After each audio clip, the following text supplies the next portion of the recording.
Today is an important day. Today sees the launch of The Grey House. It's a new series on Amazon Prime. And today on the podcast, we're stepping inside The Grey House. Not just the story you see on screen, but the one behind it. This episode is a behind-the-scenes look at how this series came to life, how it was conceived, how it was built, and why it mattered enough to tell this story this way. I'm joined today by my new friends, executive producers Lori McCreary and Leslie Greif, along with director Roland Joffé. Together, they walk us through the creative choices, the production challenges, and the larger questions they were wrestling with as they made The Grey House. What did they want this series to say? Not just about the past, but about the moment we're living in now.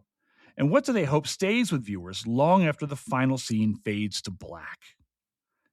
This is a conversation about storytelling, history, collaboration, and intent, and about why some stories demand to be told as more than just entertainment. I'm Jason Herbert, and this is A Reckoning.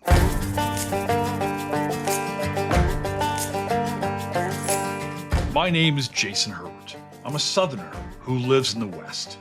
I'm a historian, an outdoorsman, and a movie buff.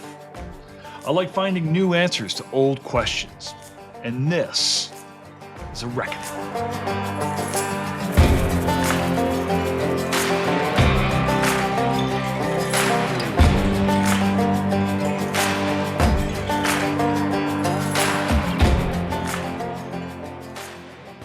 All right, now we're going. We've been bantering now for 24 minutes. I thought we did a good job. It's that weird thing where you go, okay, I haven't met Jason before. Let's talk about God knows what, and we'll make it work. So, guys, thank you for making it in this morning. Les, where are you at? I'm up in Calgary. Oh, God, so cold. We are in all kinds of different places today. Lori, you're in California. You're in California. Roland, you're in Toronto. I'm in Toronto. I'm closer to Leslie. Wait, 2 Canadians and 2 Americans.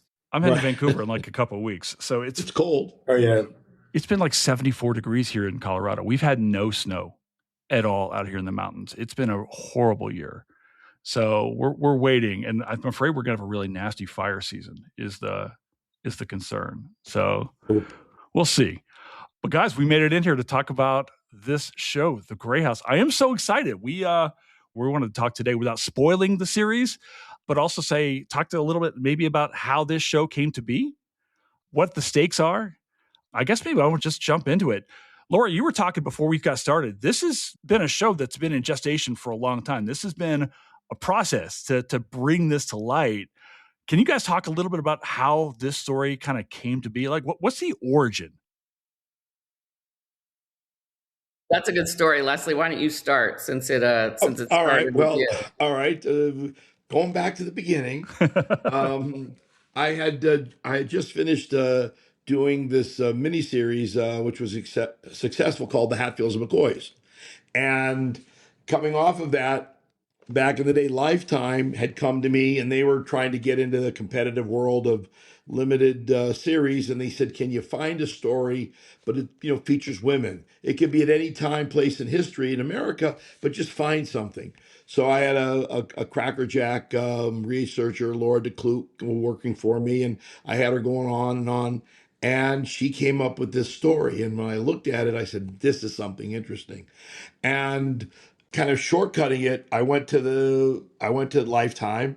I pitched the whole story, and they said, "Oh, we really like this thing, but it's very sensitive and about the subject matter, the Civil War, African American, women's movement." And I said, "Well, I have a friend who's a great producer, Lori McCreary, and she's partnered with Morgan Freeman. Let me see if I can get them excited with me." So, as the old Southern expression goes, bless her heart, she loved it.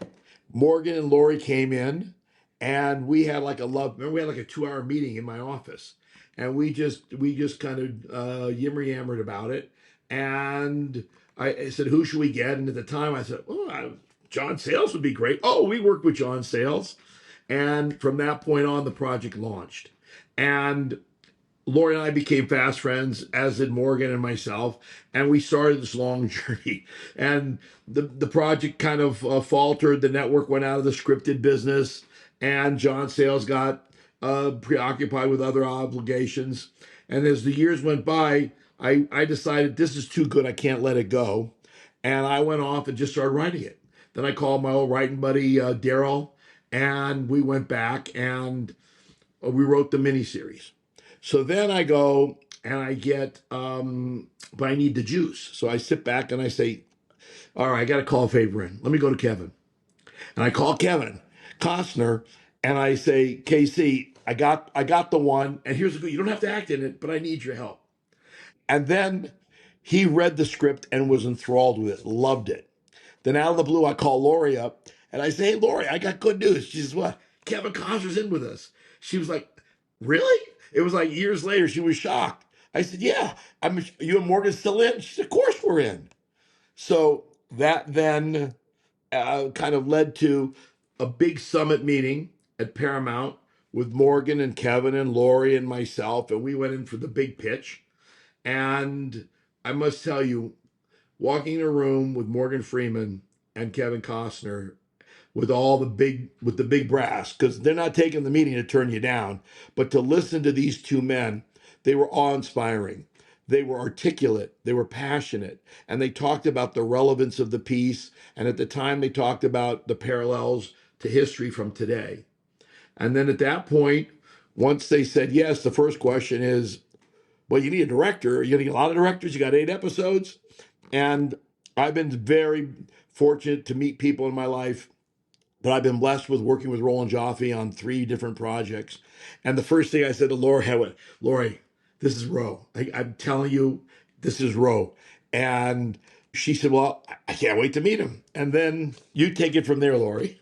Yeah, I mean, if I can just go back a step, when Leslie first called, I learned about Elizabeth Van Lew, one of the leads that Daisy Head plays, through Leslie. And when he called and asked if we had heard of this story, I really hadn't, and it really stopped me. I thought, how is this woman who was so risked everything for the Union cause, ran one of the most successful intelligence networks of the Civil War, and I had never been taught her name.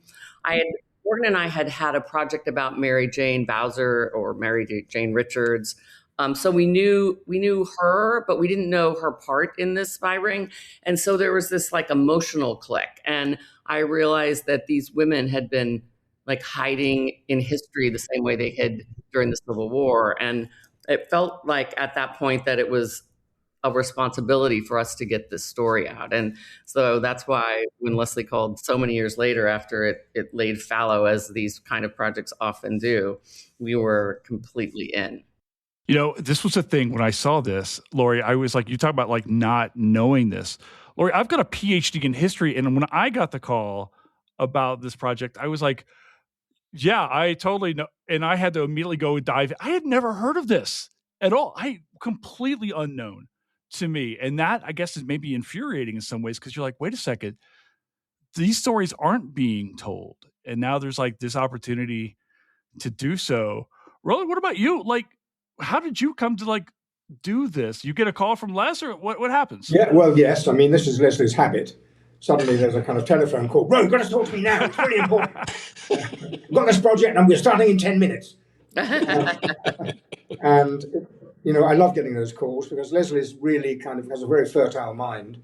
And what I find with Leslie is the projects always come with a great emotional charge. You feel the people, and there are usually stories that are kind of wonderfully important to be told. And that happened with this story. I mean, for a moment after I read it, I sat down and I thought, wow, this is really important. And you're a white dude and you're not even American. Should you really be telling this story? And I thought about that for quite a long time, really. And then I thought, wait a minute. What Leslie and Laurie and Daryl have produced here it's world history. It's not just American history. What people seem to forget about the American Civil War is that for the first time in human history, approximately 600,000 people died for the cause of human equality all over the world. That's what was started. I think that if America ever had a claim to exceptionalism, it's the fact that Civil War was fought over the idea that all human beings are equal, and that should never be forgotten. And I think something America should be incredibly proud of. And when I thought about that, I thought, you know what, you should really come into this project, and the fact that you are English maybe adds something, because you admire what happened here. You admire this piece of history, and from that time on, I just began researching everything I could about what it would be like to live at the time, which is what a director has to do, because you have to create that world. And I will forever be thankful to Leslie and Laurie for embracing me in this project, because I loved working on it. Was there ever a fear when you guys were conceptualizing this series and then starting to begin the early production on it? Like, what if we get this wrong? Or was there pushback? It's like, because it's a female dominated show, because it's touching this issue of slavery, and because of the time period in which we are living right now, was there ever pushback or concern that like this wouldn't find an audience? It wasn't my concern that we wouldn't find an audience. My concern was what Roland said, was how we were going to be judged and how it was going to be skewed by the press or the media outlets in terms of taking sides. And to that point, the first thing we did was we contacted Christy Coleman, who's a brilliant historian. She was the president, she's an African American, she was the president of now the Jamestown. She was the Civil War Museum. And I wanted her to vet this thing. And it was really important to us. Having Morgan gave this the credibility. Having Kevin as a historian for the Western gave us credibility, because these are solid people. But I wanted to give an independent voice, and I said to Christy, be accurate, be harsh. We want to be accurate. We want to be balanced, because there's never any villain. There's two different points of view. You might agree with one, you might strongly disagree with one. The biggest challenge I had in the Hatfields and McCoys, which took me many, many years to make, was the criticism to the script, which turned out to be the strength. Was whenever I would turn it to the network, they'd say, well, who are you rooting for? Who's the good guy? Is it Hatfield or McCoy?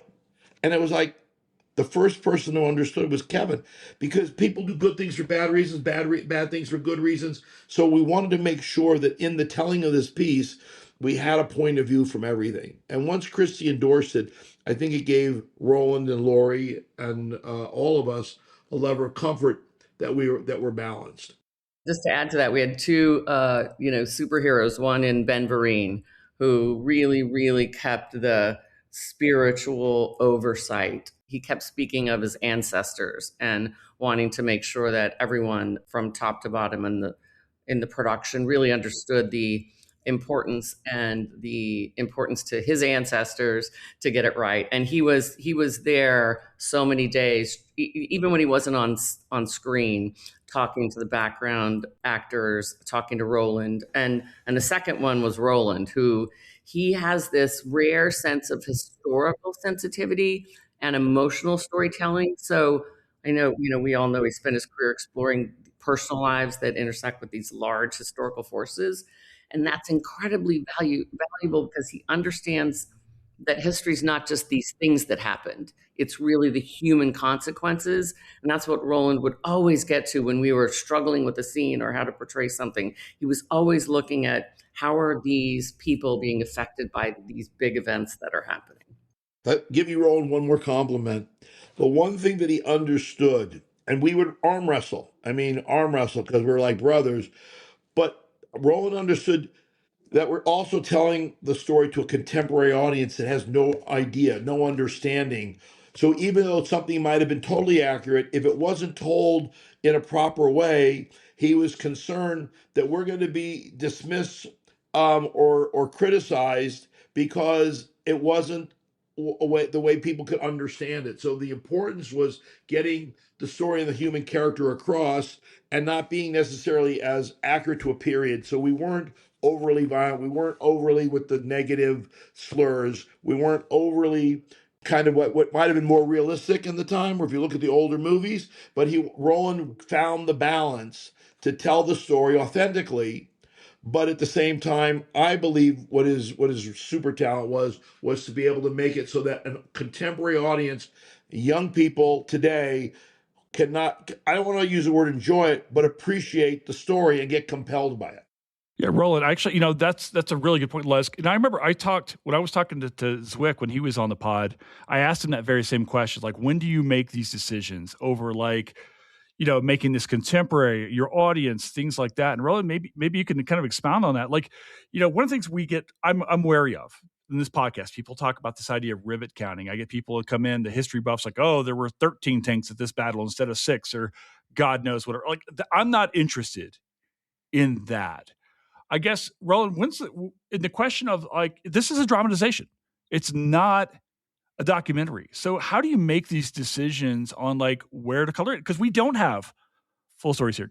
No, that's a very good question. And actually, if I may call on some past experience, after I'd done The Killing Field, I met the journalist John Swain over a drink in London, and he said, "Oh, I just had the most amazing interview." And I said, "Really?" He said, "Yeah, I want to tell you." And I said, "Well, what was it?" He said, "Well, I was interviewed by other journalists, and one of them said to me, 'John, we really love this film, you really moved, but that's not exactly what happened, is it?' And John said, 'No, but what Roland did was he found out what it felt like, and isn't that important?' And I've always remembered that, and because that's what we share as human beings. We can share our feelings. You can share your feelings with the past. So for me, it's always looking at two things. One is agency. What does the human being think they're doing? And the second thing is, what pressures are they under? And what biases are in their mind? What do they struggle with? So the Van Loos are fascinating, and God bless Leslie in the way he wrote this character, because he wasn't frightened of seeing that the Van Loos were 80% there, not 100% there. And that's a brilliant observation, because they were also part of their own society. And because of that, I read a book by Eric Dyson called Tears We Cannot Stop, which is so stunningly beautiful, but is looking at the idea of unconscious bias and how that works. And one point he made beautifully is he said, racism it's not about evil. It's about not understanding that we are bound into our society without often knowing what the barriers really are. And it's really difficult to step outside your own society. And Leslie caught that with his portrayal of the Van Loos rather brilliant, I think, which is they needed Mary Jane to become full human beings. That's so beautiful. And as a director, I thought, wow, this is exciting, because the script has given me the chance to have these women have a living relationship. In other words, it's not white saviors. It's three women who look at each other and realize they are confronting many of the same problems. And they have one great ethical problem, which is, if something is evil and you say nothing, are you part of it? And that binds them together. It binds them together as human beings. And that's so important for the way the story is told. And I think that's what Leslie did as a writer. He made that available and understood to people today who, let's face it, are being asked the same question. What do you really care about as a human being? And just to finish off, before I did this project, I did a project in South Africa with Forrest Whitaker. And it was about racism. It was about Desmond Tutu. And I learned one very interesting thing. I interviewed lots and lots of Afrikaners. And they all told me the same story. They would say, we were born in the country, we lived in the country, we loved Africa, we loved the Transvaal. We grew up with African villagers. They were part of what we were. But things changed. And I'd say, what changed? And it would always be the same thing. They'd say, well, we used to play football together, and everybody would take turns as goalie, and then suddenly it didn't happen. Suddenly white people only played the centre forward, and black kids suddenly had to be goalies, and then when we were playing soldiers, we became the officers. And I said, yeah, but why was that? And you know what the answer was? 100 times out of 100? It's the looks my parents gave me when I was about 9, and they said, where have you been? And I said, I've been down at the kraal, I've been down at the village. So nobody said anything, but they went. And those people began to internalize the feeling that they'd made a mistake in making relationships with their black people who lived on the land with them. And that then did a very strange thing. It gave them a kind of cognitive dissonance, which meant they began to blame the kids they loved for the fact that they love them because they thought they betrayed their parents. Man, that's a complicated thing. But it's how human beings are. So I never look at racism in terms of, is the person horrible? I look at racism in terms of, what was society teaching them? Because everybody wants to be part of society. They want to be accepted. And that's how it works. And that's, I think, the brilliance of what this series does, is without overstating it, it looks at all of that. And it looks at the way history is shared. And I think that's fantastic. Were you ever tempted to write this as, say, a 2-hour piece, or was this always going to be a series in your mind? It was originally a 2-hour, and we were going to make it a 2-hour. And then there was so much story to tell. After that, when Laurie and I spoke, we felt we needed to really tell more of a breadth, because the limited series was just starting to branch out. And then that's when I kind of jumped in and expanded it to 4. And then we set out to shoot 6. Then we set out to shoot 6, and then we shot 8. So, and the reason is, we had the ability to produce this. We were very fortunate. We had made a deal where, because of Kevin and Morgan, we were able to make what they call like a negative pickup, where we're making the film and then we deliver it. So traditionally in Hollywood, you have a million executives and layers, and everybody's chiming in with opinions and broadcast standards, and you can say this, you can't say, you can do it. In this particular case, we had the responsibility, the pressure, but also the joy to make the film that we felt was right, with not having to have a creative boss kind of hanging over us like a sword of Damocles.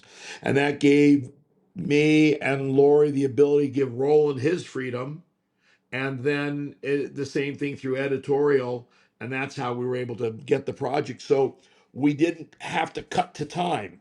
We didn't have to truncate. So, Roland and I talked, we want to make it as long as possible to tell the full story, but as economical in terms of time as possible. So I really feel the series moves very, very quickly. There's no lag. There's no like filler where sometimes you do that. But so I think he did a masterful job of that. No, and if I can say, like, when I started scheduling this for the watch party that we do on the Sunday nights, and I watched the series, I was like, oh, we're just going to at least do 2, because like it flows so damned well. And I wanted to use this as like a launching pad. Like, you guys watch the first 2 episodes and then just go, right? But I'm wondering, Laurie, as a producer, is it a different sell? Like going from like a feature film like to a series? Like, what happens on your end as far as what do you do with the series versus, say, a film? And then, like I said, going from 4 to 6 to 8, like, what's that process like for you? Well, for me, the interesting thing was, because I come from film and I was always trying to cram so much into 2 hours. Like, I did a Nelson Mandela film called Invictus, and that was really tricky. You have to almost find an incident. And I think what the longer form helped us do is it helps you feel the weight of time, like the fear, the relationships they get to accumulate and deepen over the series. And I think you get to see trust grow and break.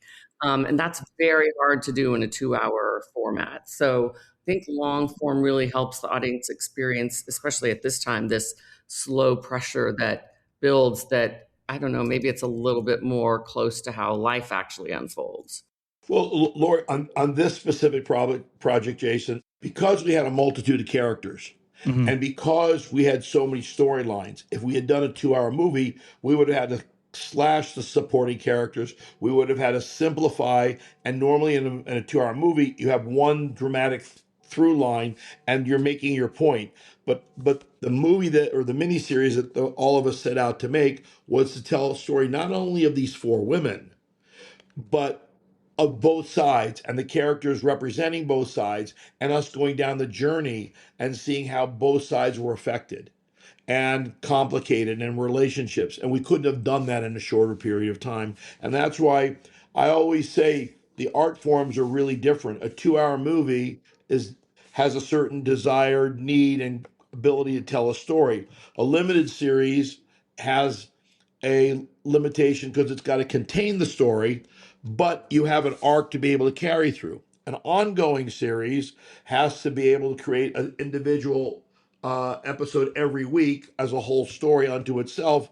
Or the last is the continuing limited mini, it's now called like a mini series, because it has a seasonal arc and then will progress into another season. So each form has its own kind of style or art that you have to address. And so once you define what you're making at the beginning, then you work to fill that in. I think another thing came out of this as well, which is really important, is because of the length of time that we had, and also because of the world that Leslie and Laurie created for us. Characters were enabled to find their voices and really speak. And what I find beautiful is to think of Keith David when he's doing his Reverend Garnet, which is an extraordinary scene. The fire and the passion in that scene, we had the time to develop. And as I was shooting that, and Ben Vereen gave a lecture or a speech before we even made it, about history and about what it meant and about the struggle of the black community, etc. It had an extraordinary power. This was almost like shooting a documentary. It was like, but I watched that day as the scene was going, and I thought, this is fantastic. This is a black voice speaking, unedited. And it's the same with Ben Vereen's speech after the death of the little boy, when he makes that extraordinary speech. We battled over what was going to be said. And I always felt and said to Leslie, don't worry. I know what's in Ben Vereen's heart. When we let this go, he will say what's necessary to be said in such a powerful and extraordinary way. And Leslie went with that, which for a writer is a big thing. But he trusted. And so for that moment, you hear Ben talking, channeling, if you like, the whole of the black experience of that period with such life and such veracity. And for me, that was so great, because I'm looking at this and I'm thinking, these are black voices speaking. And they're speaking heart to heart, and that's incredibly powerful and a great gift that they gave to this production. But that came from the environment Laurie and Leslie created. I'll tell you a little tidbit. The scene with Keith David was never in the script. And because we were able to tell this story, there came a moment when I was talking to Laurie and I said, I think we need to tell this story. I think we need a moment of impact. And we were talking about this. And then when it first came in, there was conversations. It's extraneous because it's not on point. It's a character that just comes in and disappears. And we spent a lot of time kind of going, but I felt it was important. And I felt we needed a strong black actor to be able to really articulate that. And we need to write, whether you want to call it a cameo. And at that point, once we all agreed, I went in and I just locked myself away. And remember, Laura, in 2 days or 3 days, I came back with this scene. And the thing that I'm proud about the scene is I can say I wrote the scene, but in one way, I didn't really write the scene, because what I did was I went through all the research, the documents. I went through the history of the slave writings. I went through the HBO, and I took all the authentic dialogue of all these stories, and I was able to put them together into the scene. But I can't tell you I came up with some of those lines. I never had no birthday. I was just born. I mean, that's like a direct from one of the books that I read. And I said, this is important. And then of course Roland and Laurie supported keeping it in the movie. The one thing I remember is we wanted Frederick Douglass's voice to be part of our story, and we realized that he was banned from being in Richmond at that time. Christy kind of said, he's not going to be. And so I think what Leslie did was really hit the spirit of what we wanted that scene to be in a great way. And Keith David is just phenomenal in that. Roland, you mentioned you used the historically accurate term "white dudes" earlier to describe all of us, and I kind of wonder, Les, was there ever a point when you're writing dialogue for Black folk? At this point during this time, are you having to questioning your own ability yourself, or are you just having to lock that and say, "Be quiet, I know what I'm doing"? How do you, as yourself, kind of frame yourself to be able to write these words? It was always on my mind, and that's why I work closely with Christy. That's why I work closely with Morgan and Ben. And most importantly, Kevin Costner said to me, his biggest gripe when people watch these movies is people are now reviewing the lens of history. I mean, viewing history through the lens of today. That's his line. And that's a problem. Wrap yourself in what was true.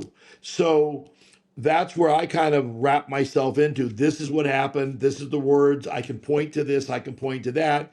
And then, as I said earlier, Roland balanced me with, okay, Leslie, it doesn't have to be exactly like this. We need to be able to make it so everyone can understand it. And that's why, well, we've done 4 things together, Ro. I mean, it's just breathing in and breathing out. I just finished. I had a similar experience like Roland had on Killing Fields. I'm finished writing and directing this miniseries coming out called High Value Target with Joel Kinnaman, who's playing John Nixon, the CIA operative who found Saddam Hussein. And I went and I showed him about 20 minutes, and we were in Washington. And this is a big, like 6'6" guy, Ro. I mean, with the muscles, and he's CIA tough, caught Saddam. And the guy starts welling up, and like tears are coming out, and I'm like a little taken back. Me, okay?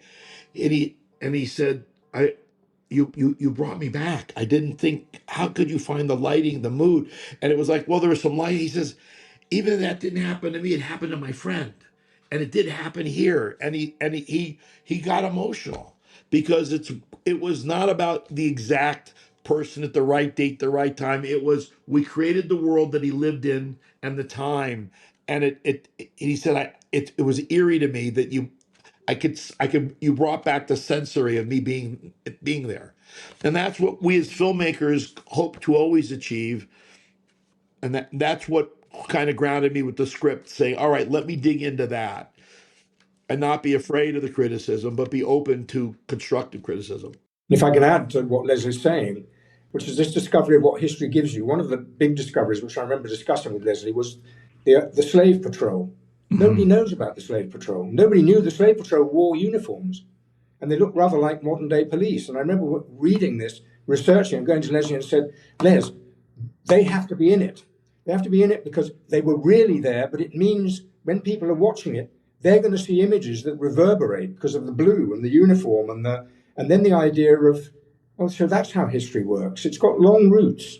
And the slave patrol is really interesting because at the end of the Civil War and during Reconstruction, the slave patrol were gradually kind of sucked into the police forces of the time. So there's a kind of tradition, and that's very extraordinary, because when you find something like that, you say, that bit of history must show because it has a real modern reverberation that people will get. And that's wonderful. Yeah, I can't help but make the parallels between Slave Patrol and ICE and all of these different things that were going on right now. So I'm hoping that when people watch this, they're starting to connect these dots that you've really kind of laid out for people to see. The interesting thing to me about what Roland and Leslie did too is that oftentimes these kind of projects are informed by other projects, films and TV, as opposed to actual history. And I think one of the things we tried to do is really go to like what happened historically and like the Slave Patrol and bring those things in that you might not have seen in other projects to help us have a more grounded understanding of what it was really like. Well, if I can, one of the things that people I think are dying to hear about is the casting of the show, because there are some just phenomenal performances here. I want to get it. We've been talking about Ben like since we started. I really want to talk about Amethyst Davis, but before we do that, there's this other character in the show, which is Virginia. And I'm kind of wondering, how do you recreate Virginia at this point in time, especially since that place doesn't exist in the United States? I'm kind of wondering, like, how does that process go as filmmakers? Where do you go to look to create these spaces? If you're talking about the location and the setting and that world, Yeah, it's a very funny story, because I had done the Hatfields and McCoys in Romania, because I had seen, as Laurie said, other movies, they did Cold Mountain there. So I'm thinking, oh, if they could do Cold Mountain, which is there, well, then we could do the Hatfields and McCoys there. And I had a wonderful experience there. And of course, the challenges of budgets and, costs and unions here, it makes it impossible to do something of that scope in the United States. It's very unfortunate. But I remember looking at Laurie and saying, we're going to Romania. her eyes just popped to what? Wait, what? Why? Romania? What? What? Where? What? You know, It's and nowhere near the, Richmond. the backstory was, and it was like Kevin was like, when Kevin did, he didn't realize when I made the deal that he was going to Romania. He thought we were shooting it in real Appalachia, and then when he got there, he said, his manager said, "You didn't bother to ask where we're shooting it?" Kevin said, "No, I had no idea." But he had such a good experience there with us. He was very supportive. So once we tackled Romania, and Lori got over the sticker shock, Roland, who, from my experience, he loves the adventure. We were in the mountains of Mexico together, and we went down to Memphis. So he, as you know, from the killing fields, and he loves real world.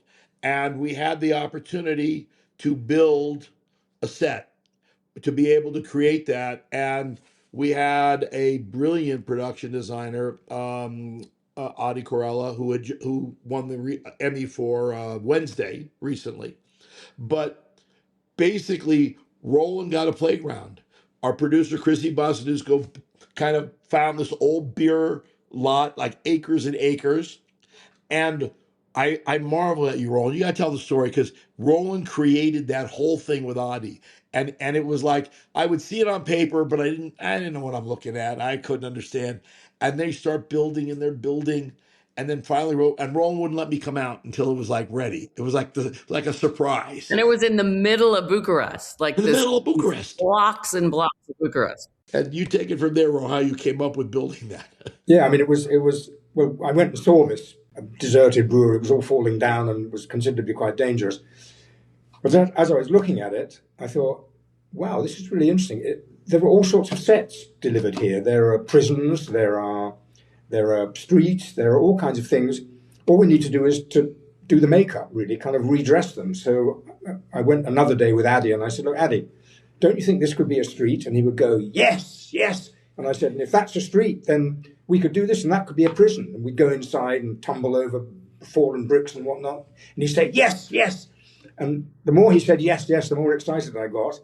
And in the end, we were really able to create a town where you could, with a Steadicam, really, you could ride a shot with a horse and cart, probably for maybe a minute and a half, nearly 2 minutes, in one set. I mean, that was amazing. And bless him, Ad is really courageous and didn't think I was totally mad and understood. And I said, yeah, we've got to get this right, because we've got to bring Leslie down to the set. And when we bring him, we've got to show him what is here. And what he managed to achieve was absolutely phenomenal. Really was. As you see these spaces, is there a part of you that's kind of wondering how this is going to be presented in physical form from your own mind's eye? Were you worried that this doesn't look like what you would imagine it to be? You do what you really do with a screenplay. You look at what's there and you say, okay, what is here? What does it have in common with Richmond, Virginia? And what could one reconstitute? And you say, well, okay, Richmond, Virginia was centered around this statue, and then there needs to be a telegraph office, and there needs to be, and very gradually you put things together. And it's not really like Richmond, Virginia, but it feels like what you would feel like if you were in Richmond, Virginia. It's the same game. And then it's coherent. And once it feels coherent, you accept that that's the town. You accept that's the way the town works. And we created the bell tower. Of course, we had to shrink it down. But that bell tower was very important in Richmond, Virginia. And then we could do part of the colonnade of the State House, etc. And you put iconic bits together, and then everybody kind of fills in the details. And if you've got enough iconic bits, it's a bit like trying to remember somebody's face. You remember the colour of their eyes and the shape of their mouth. You don't remember the whole thing, but enough for you to feel that's the person. And that's where Addy's great skill was, as to how to enable us to put all that together.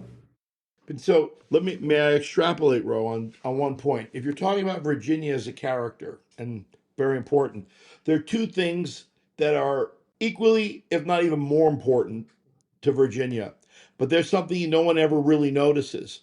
And that, to create that world, you have to have not only the right sets and set dressing, but if you don't have the wardrobe that is organic, so that it doesn't feel like it's a costume drama. So many of these period movies, they feel like a costume drama. And Awana Panesco, our costume designer, she built those clothes, she aged those clothes, she wore them down. and nobody was cleaning. There was not one uniform, one outfit that ever looked, even at the parties, at the gala, when you watch the great, the Guy with the Wind, or everyone's all in perfect, they're pressed. None of that was there. So that becomes part of Virginia. And then we're blessed. Giorgio Gorgoni, our makeup hair designer, who won the Oscar for like Gangs of New York and Suicide Squad, he created hairstyles.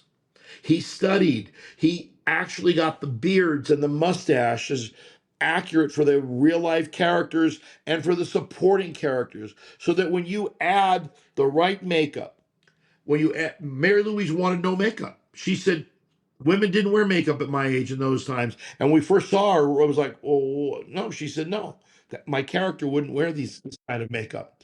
So when you add the makeup, when you have the hairstyles, when you have the right kind of hats and clothes, and then you put it into the canvas of the set and the set decorations, that's what creates Virginia. So it's really the whole cloth. And our producer, Christy Basanuscu, he was able to get these great artisans to come in from Romania, and they were excited about making this film. The thing that also makes Virginia is all the people you'll never meet, know, or hear of, or recognize, because they put this passion where so many times Lori and I all know, I don't want to be critical of other places, but some are, it's a job. You show up and, I need my overtime. I need my meal penalty. It's a wrap. I need my turnaround. It's a forced call. You got to listen to it. This crew we're in to make a movie, and they never stopped. It didn't matter what day, how late.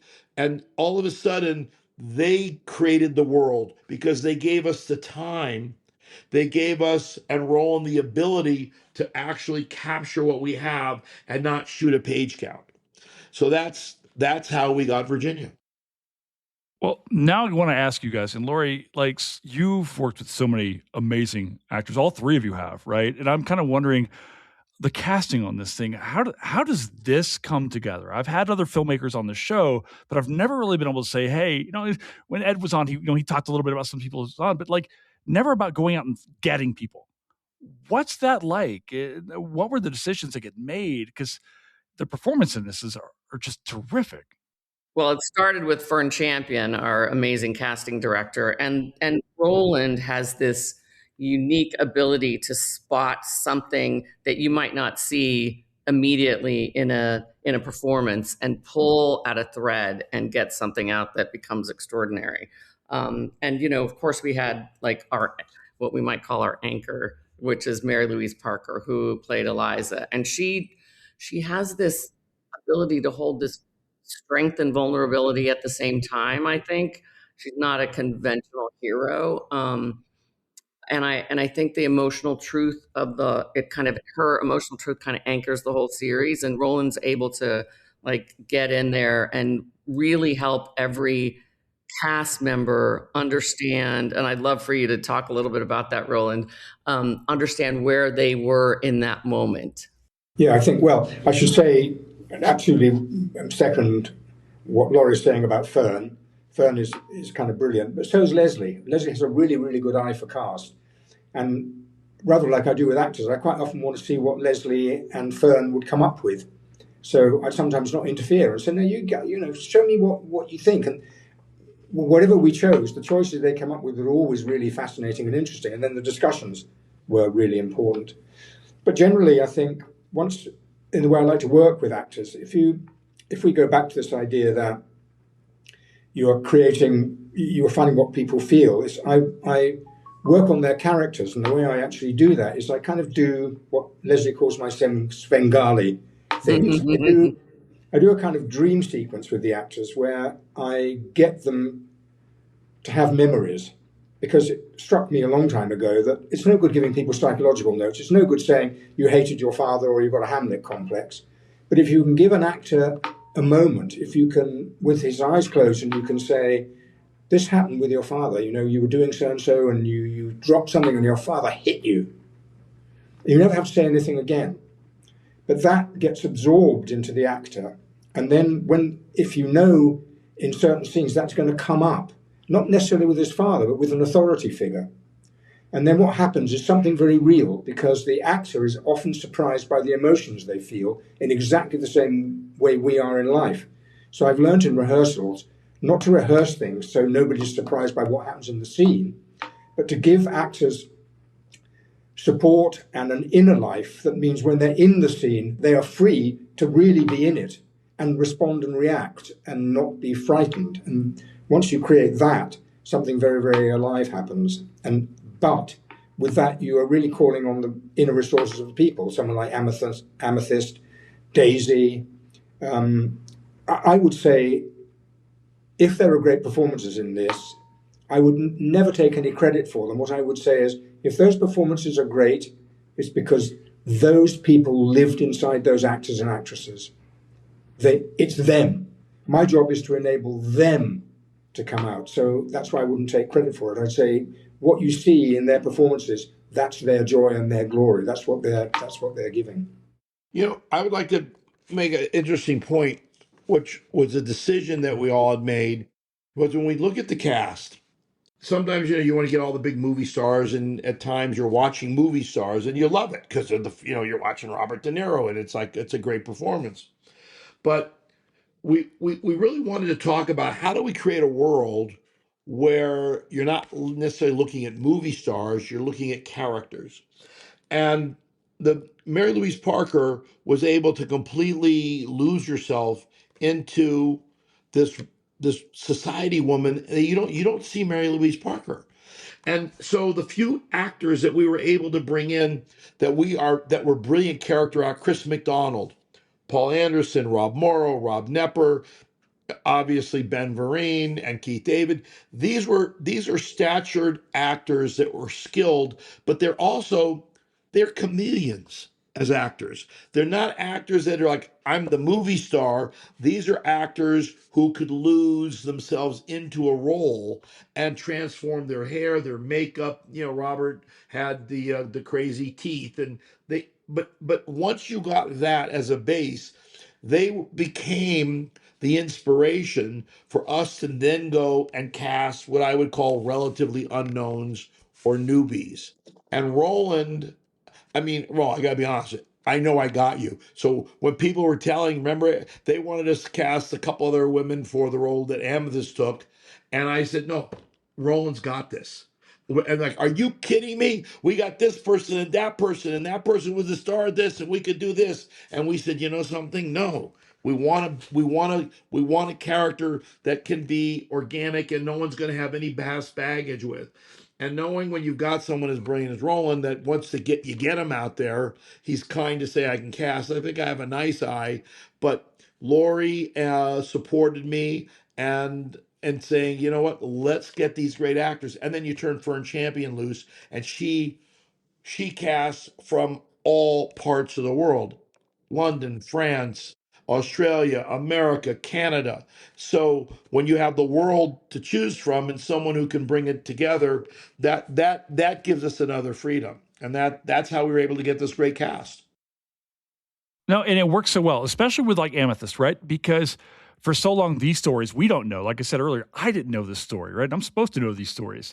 So it's like if you bring in the quote unquote name person, that's almost distracting, and it almost disservices the person itself, the character itself, because like you're not supposed to know who she is. You're not, and so you just buy into her. And every time she's on screen, I can't stop like watching her because she's just so damn good. Jason, the funny story is we had all these names and we're coming down. We got this, and I happen to have been in Atlanta. And Fern, and did like this crazy open audition. She had never done anything before. She had just come out of she was in the I think the National Guard, or she had just come out of the military, and she was starting, and she came in, and she was full of spunk, and she was a little nervous, and it was like a new audition. I think she did like a little teeny movie or something, and it just struck me. And then the first thing is I called Lori, and I introduced them, and then I worked with her for about 3 days, and then we went and we put her on with Roland on Zoom, right, Ro? Because you were out of the Yeah. country at the time, and it was like that's it. That's it. And it was like everyone, all the agents and managers were like yelling at us, we have this person and that person. And we were like, no, it's a little gutsy. It's a real gutsy move.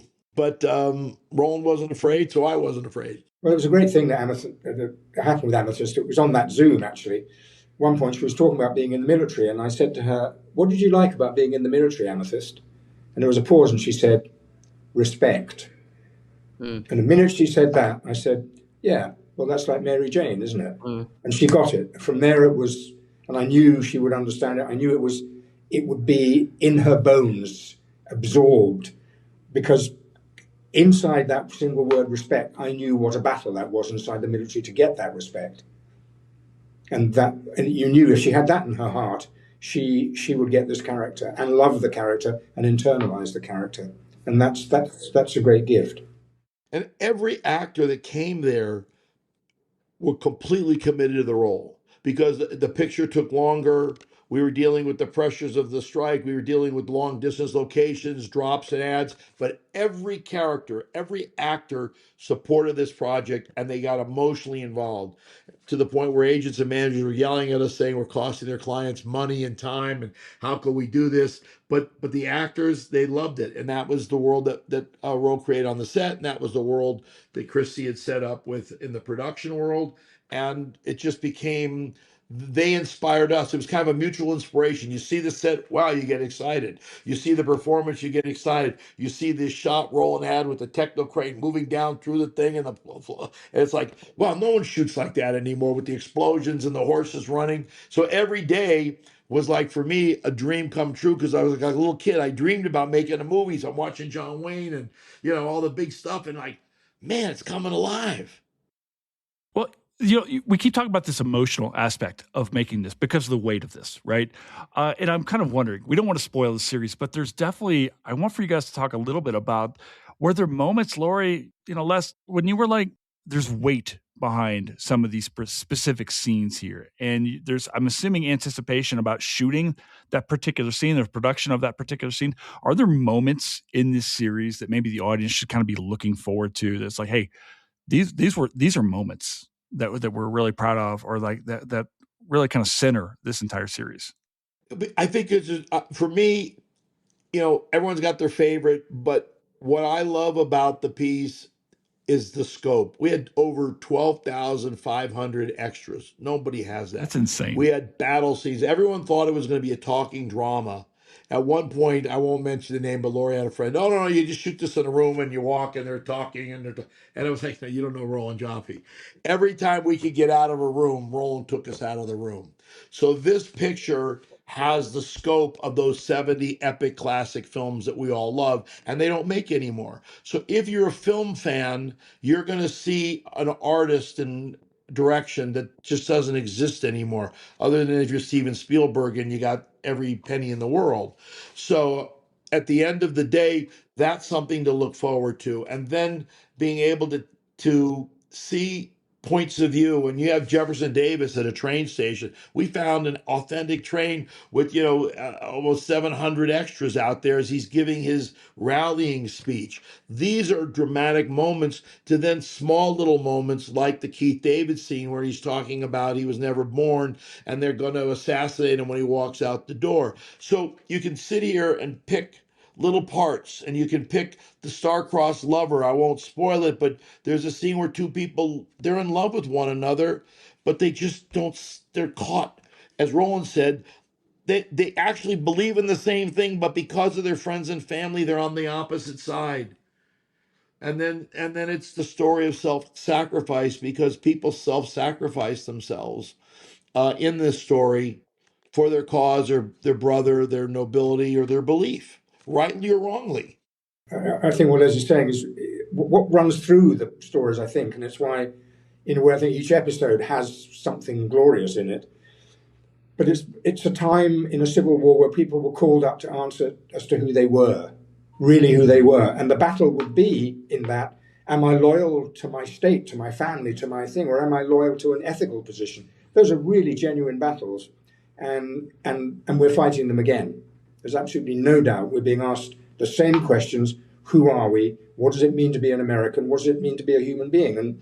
and the story is suffused with those questions, and people come up with different answers, and often those answers tore them apart. So quite often you see somebody, as one character said, there is nothing worse than watching a noble man make an ignoble decision. And the thing for me that I was just struck by literally every day on set, you didn't know what you were quite going to get into. And some days, like Leslie said, it was about this beautiful emotional love story. Some days it was the spy thriller. Some days it was a chase. Some days it was literally the Civil War. And so for me, it was just a joy to be on such a lively, moving film set where every single person including the behind the scenes crew, knew what we were filming that day, knew the import of it. And if they didn't, Ben Vereen went around and made sure everyone did know.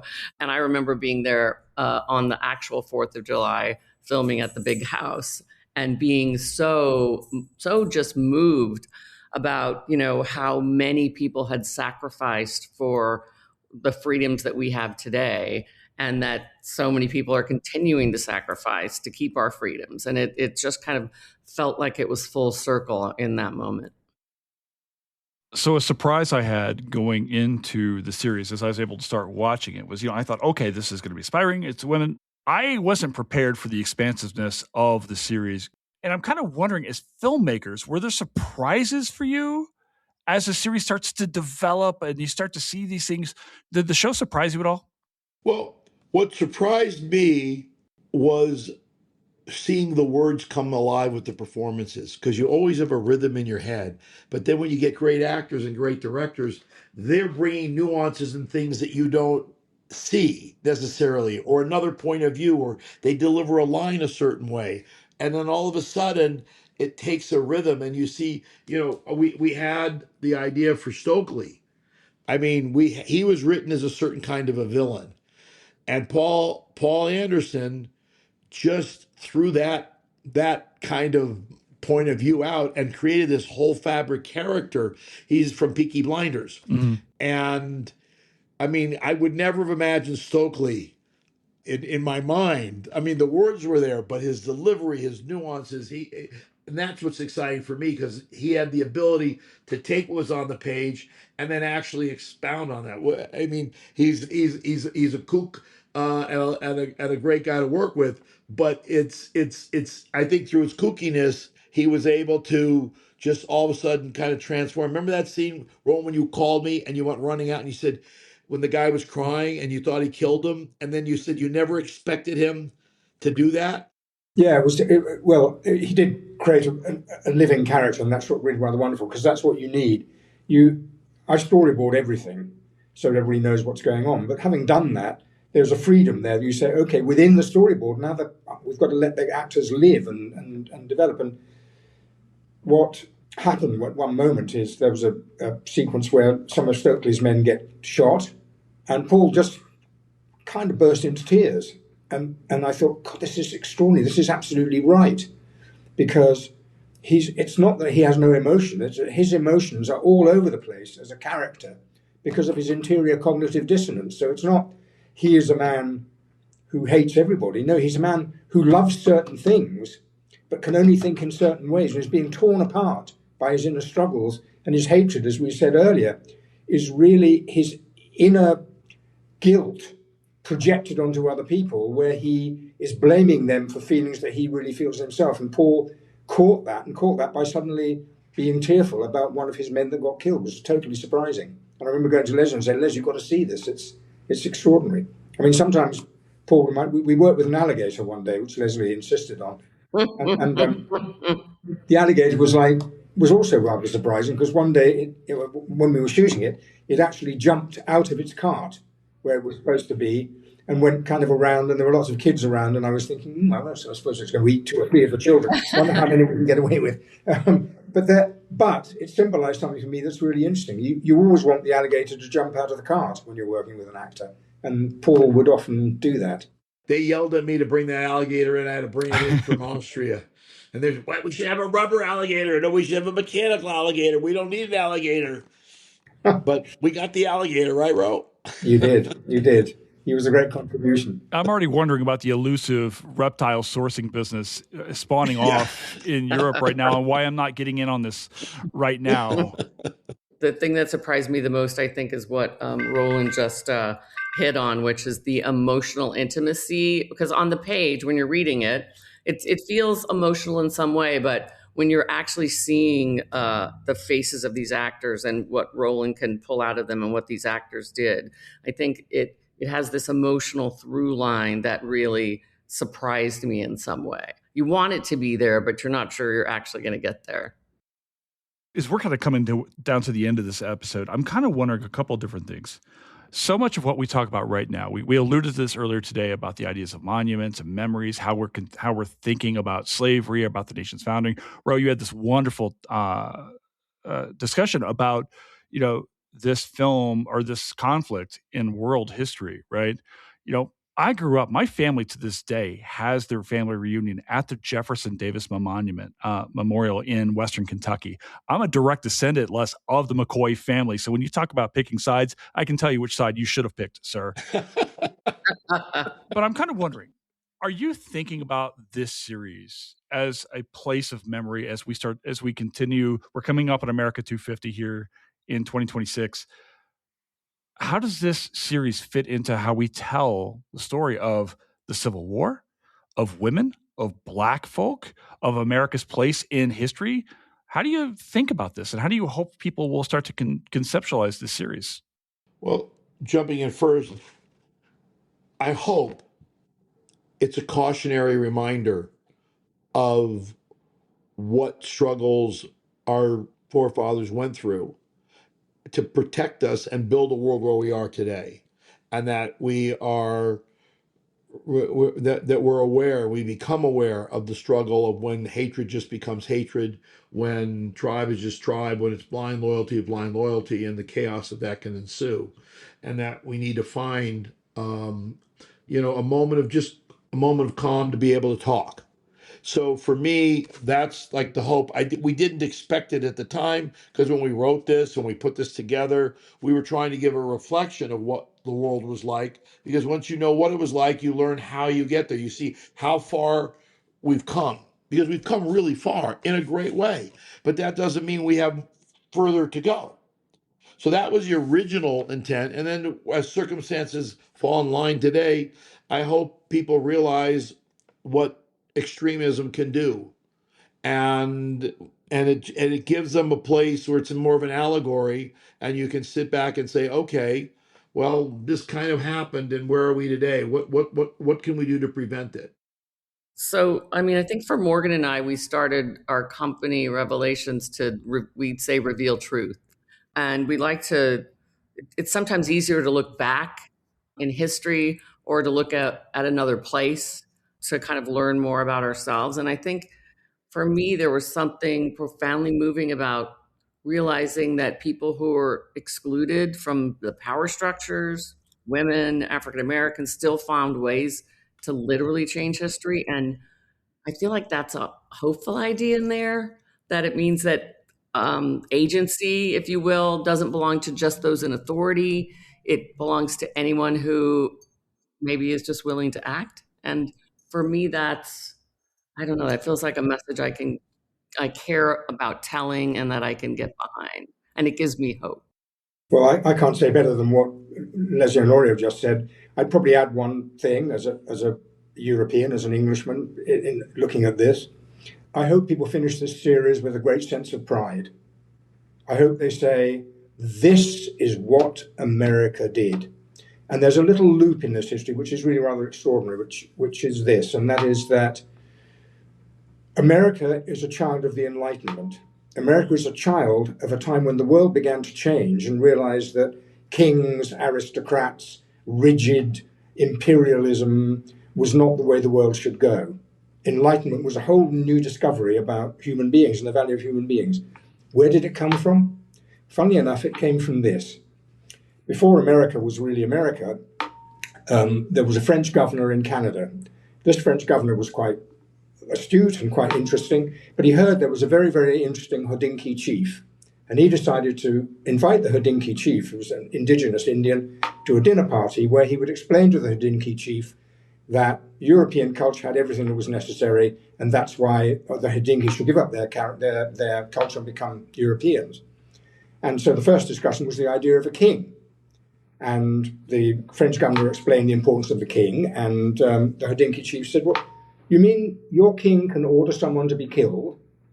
And the governor said, well, yes. And the Hodinkee said, well, we don't have kings because we never would put a human being in a position where they could have that kind of power over somebody else. And you said that your king can put people in prison and that you like to put people in prison? And the governor said, well, yes, that's civilization. The Hodinkee said, no, we don't do that. If somebody does something wrong, we discipline them. And we discipline them sometimes by expelling them from the tribe, or sometimes we talk to them. And then bit by bit, the Hodinkee chief began to convince the governor of the French governor that the Hodinkee knew how human beings should be and that the French got it wrong. Now, the governor had a secretary who wrote down that entire dialogue, and it became published in France as a book, and it was read by Jean-Jacques Rousseau, which started the whole idea of the noble savage.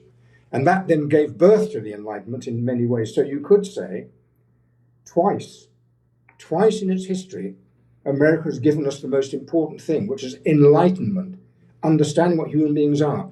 Once through their indigenous culture, and once through the American Civil War and the black contribution to understanding what it is to be a human being. If people get that out of it, wow, would I be pleased.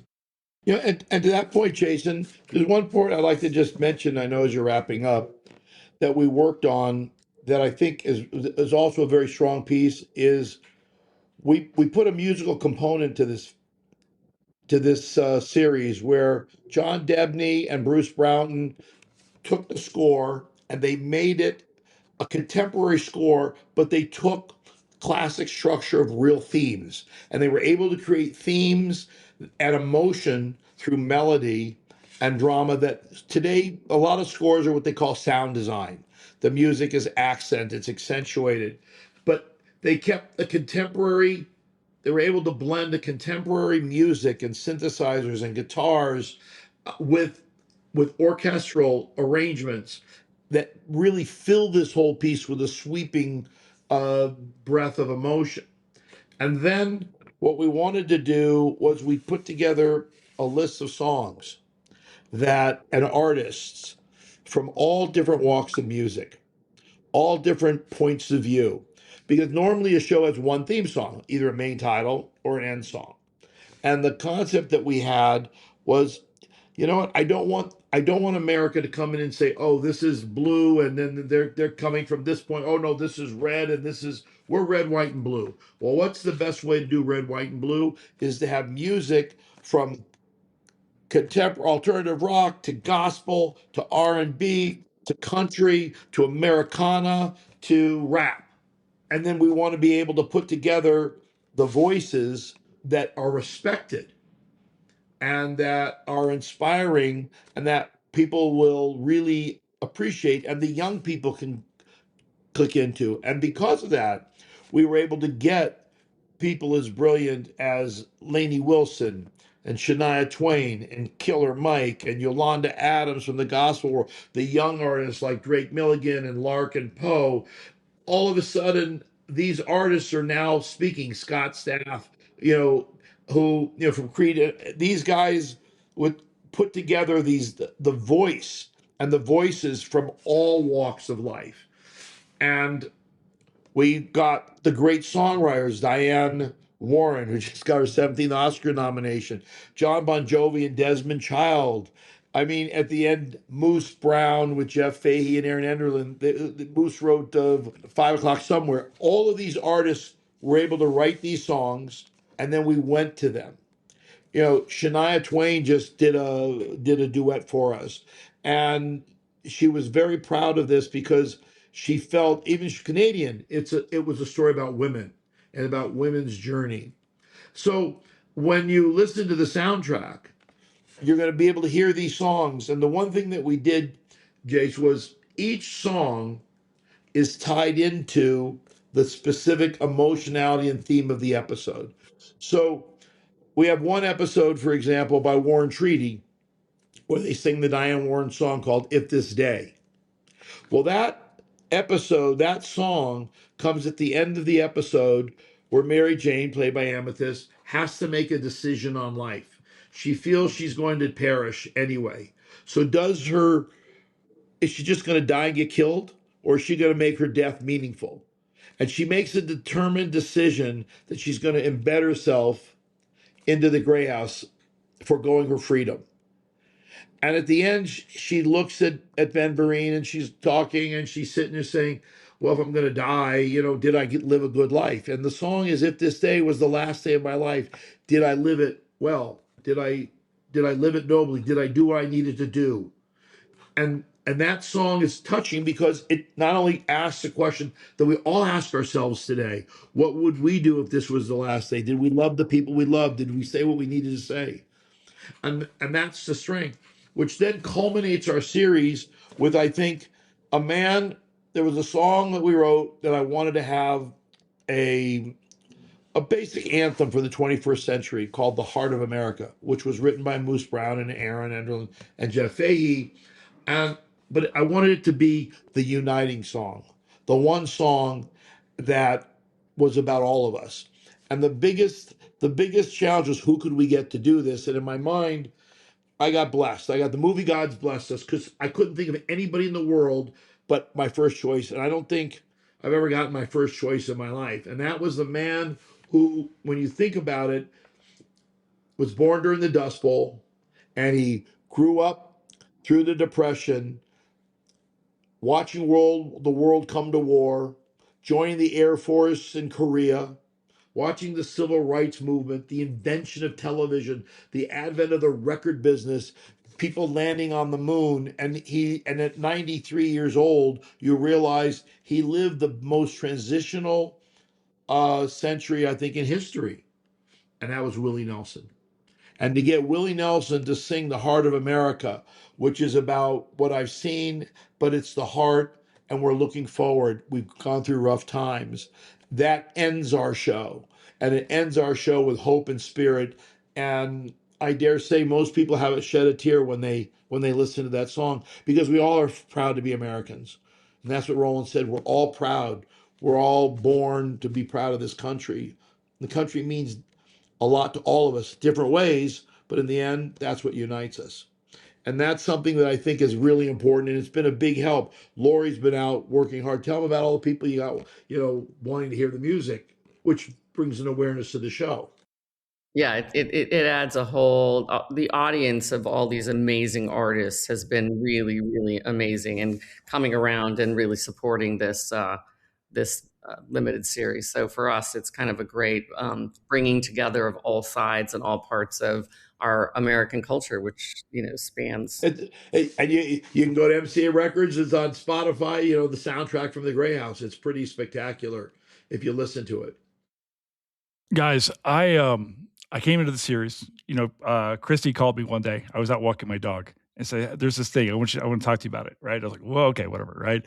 And I got to start reading. Like I said, I had no idea about this story, so I start reading, and then I get to watch the series, and then I get to spend, before this conversation with you guys, talk to you a little bit beforehand via email and calls and stuff like that. I went into history because I wanted to tell these stories to people who came before me, and to see that you guys do this is like in this amazing, incredible way. And I've seen the series, and I have to tell you, I'm such a believer in this. It's like, it's fun to have producers and directors on the show. Okay, that's cool. But to see people who are as passionate about the things that I care about is inspiring. And I can't wait for people to see this show. We're going to show it on Sunday on the watch party. It's been amazing to see this. And this little tiny part I've been able to see, talk to you guys and see this come to fruition has been amazing. So thank you, all three of you, for taking the time, for trusting in me and this pod to tell these stories. This has been amazing. Thank you, Jason. Well, thank you. Thank you, guys. Thank your listeners. We appreciate it. All right, we're gonna have this show on the watch party. It's gonna be on Amazon Prime. Watch this show. It's gonna be, I know it's amazing. And let everyone know, it's a binge, guys. You don't have to wait for 2 months to watch it. Oh no, this is your Sunday watching right now. This is your weekend. And that's a wrap here at Reckoning with Jason Herbert. Thank you so very much to our guests, executive producers, Lori McCreary, and Leslie Greif, and director Roland Joffé for sitting down to talk to me about this series and why it matters. This was such an amazing conversation. You guys were awesome. Thank you to our producer, Fletcher Powell, for making this show run. And thank you to all of you for continuing to listen in and be part of Reckoning with Jason Herbert. If you like this series, if you like this pod, if you believe in what we're doing, make sure you subscribe. Make sure you tell some friends about it and share this podcast episode. And most of all, make sure you go see this show. It's available now on Amazon Prime. You can catch it. You can stream it. You can binge it. Watch it. It's absolutely amazing. I believe in it. I hope you will too. It's absolutely amazing. So thanks for being here. We'll talk to you a little bit later. Ciao for now. Bye.